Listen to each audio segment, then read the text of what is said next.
Hey everybody, welcome back to No Jumper News. It's Adam22 here with your man AD. Let's get right into these stories.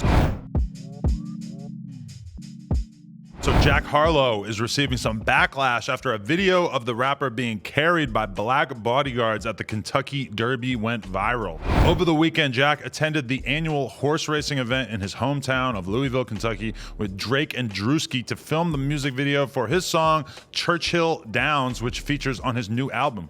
Jack dressed up in an off-white satin suit with a sharp black tie and smart loafers for the occasion. However, Jack's attire was not ideal for the muddy terrain, so he sought the assistance of two black men who we can assume were his bodyguards or team members to help carry him across the dirt. The official Kentucky Derby account shared a video of Jack being carried at the event alongside the caption, "Gotta keep the kicks clean for riders up," at Jack Harlow. Some people have criticized the optics of the video, noting that two black men were carrying Jack. One person tweeted out, "This is so offensive, I can't believe you tweeted this," while another added, "A white man being carried by two black men in the South." Jack has not responded to the criticism yet, but the controversy comes following his second studio album, Come Home, The Kids Miss You, freshly released Friday. Yeah, you know, I seen the video of him being carried through the fucking manure or whatever it was, and I didn't really think anything of it at first, but then I saw Van Lathan on his Instagram just posted a picture of Jack Harlow being carried by these two dudes and just wrote like,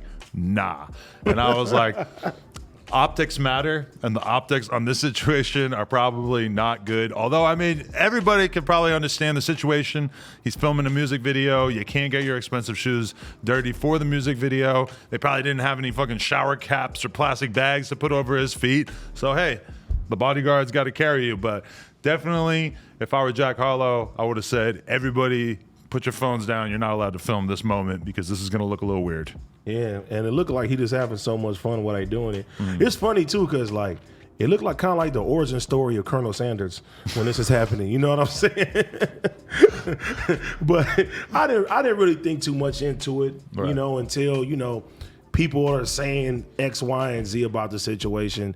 Jack doesn't strike me as a racist or anybody like that. I want to know what Dr. Umar thinks about this. I would love to hear from Dr. Umar on this, but I think I wonder what Dr. Umar thinks of you. I also am wondering about that right now. Yeah. But in general, most white rappers have like a more overt racism scandal. You know, remember when Post Malone said the N-word? Remember when Eminem said the N-word? I think it's interesting that Jack Harlow seems like he has such a good personality and he has such good relationships with the black people in his life that they can't even really accuse him of being directly racist. They just have to find a moment in which something was happening that kind of looked racist for them to hone in on. So I think the fact that this is even not that big a deal kind of says a lot about how well done Jack's career is up to this point. And how well done the chicken is.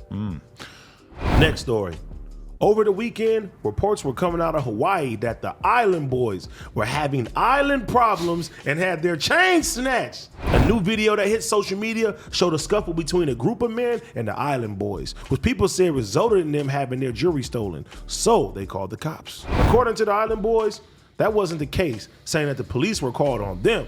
After the fight, the Island Boys set the record straight, explaining that they didn't get robbed for their chains. Fly Soldier and Kodiak Red said that they were attacked by 30 people in Waikiki. Kodiak Red explained that the entire altercation started because someone said something about a Cartier watch and he pushed them. What's all these false rumors about got me dead? Ain't nothing took from anyone. I got JD'd and no marks on my face, Kodiak Red wrote on Instagram. Ain't nobody took none. We held our own on the island with nothing about it and made it go viral. Ain't nothing talking about from me, all them blogs dummies.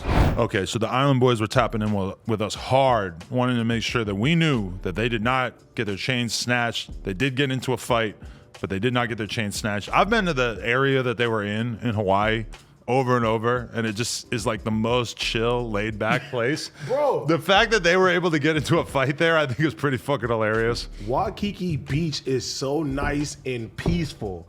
How did 30 men jump on you?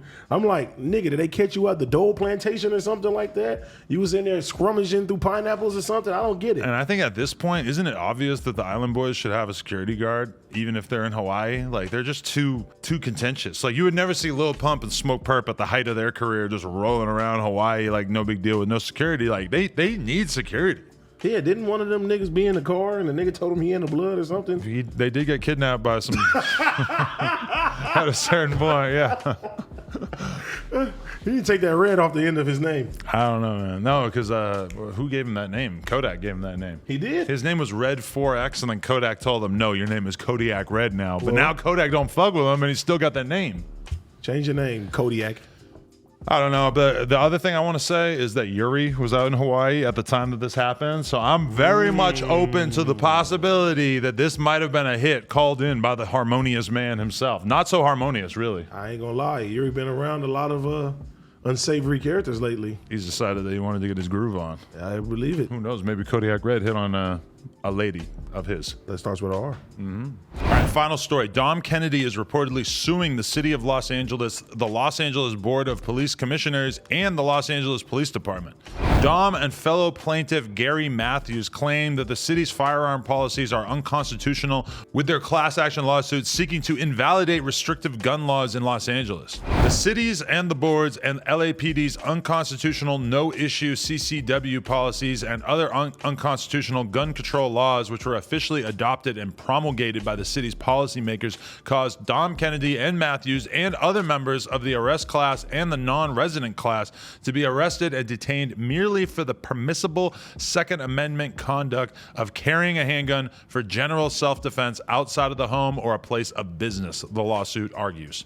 They say Los Angeles's licensing scheme violates the Second and 14th Amendments. The two key undisputed facts in this case are that there were no actions that the plaintiffs or the other class members could have taken during the relevant time period that would have allowed them to carry a handgun for general self-defense in the city of Los Angeles, their lawyer Jovan Blackno contends. Both men believe that they were unjustly arrested in the past and seek to have their arrests and others like them be ruled null and void. I like this because I feel like it is unconstitutional and fucked up that a guy like Dom Kennedy, who just wants to protect himself by carrying a firearm, that he has to worry about all this bullshit. It's basically just an excuse for them to throw young men who feel the need to protect themselves in prison. I like this. I hope it goes all the way to the Supreme Court, and I hope that they rule that every gang member in LA must carry a gun at all times. I mean, what can I say about that? Nah, but we live in like such a dangerous place. There's no reason why people shouldn't get their CCWs. Like, it's the hardest thing to get in Los Angeles, like, especially if you're an entertainer and, you know, with the robberies going crazy out here and people breaking into people's houses and shit, like, we need a different type of way to protect ourselves without having to worry about the bad legal situation that'll go forward. 100% agree. You see down south and a lot more people are carrying guns and there's actually less violence because everybody's scared that they're going to get smoked. That's the LA that I want to live in, where you're able to carry your shit and you don't have to worry about getting picked up for just having it on you. Because think about it, almost every street dude you know, they can't get a concealed carry permit. So what do? Do they leave their gun at home? Do they not get a gun? No, they walk around with their gun and they pray every fucking day that the cops won't pull them over and search them and get found with it. That's just the reality of the situation, is that you're not safe unless you're rolling around protected these days. And I like seeing Dom Kennedy be the one who maybe, fingers crossed, maybe could change everything for everybody. I had a dream that every young man will have a Blammy pack in America. That's beautiful. YouTube, do us a favor, like, comment, and subscribe, and we'll be back real soon. Appreciate y'all.